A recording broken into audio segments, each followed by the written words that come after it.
ಅಂಜನದಿಂದ lucky number, bore point, ಕಳುವಾಗಿರುವ ವಸ್ತುಗಳು ಇವೆಲ್ಲವನ್ನು ನೋಡಬಹುದು.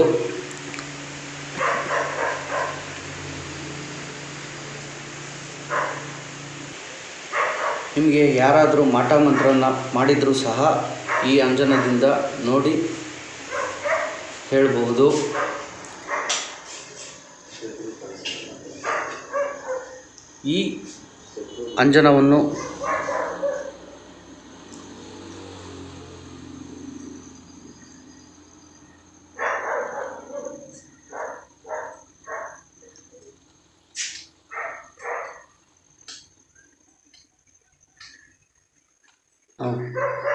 ಈ ಅಂಜನವನ್ನು ಕಸ್ತೂರಿ, ಗೋರೋಚನ, ಪುನುಗು, ಅಂಕೋಲೆ ಬೇರು ಹಾಗೂ ಕರಿ ಉಮ್ಮೆತ್ತಿನ ಬೇರಿನಿಂದ ತಯಾರು ಮಾಡಿರ್ತೇವೆ.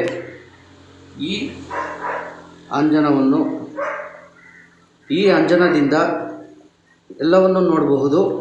ಈ ಅಂಜನದಲ್ಲಿ ಲಕ್ಕಿ ನಂಬರ್, ಬೋರ್ ಪಾಯಿಂಟ್, ಕಳುವಾಗಿರುವ ವಸ್ತುಗಳು ಹಾಗೂ ಮಾಟ ಮಂತ್ರ ಏನೇ ಮಾಡಿಸಿದರೂ ಸಹ ಈ ಅಂಜನದಿಂದ ನೋಡಬಹುದು.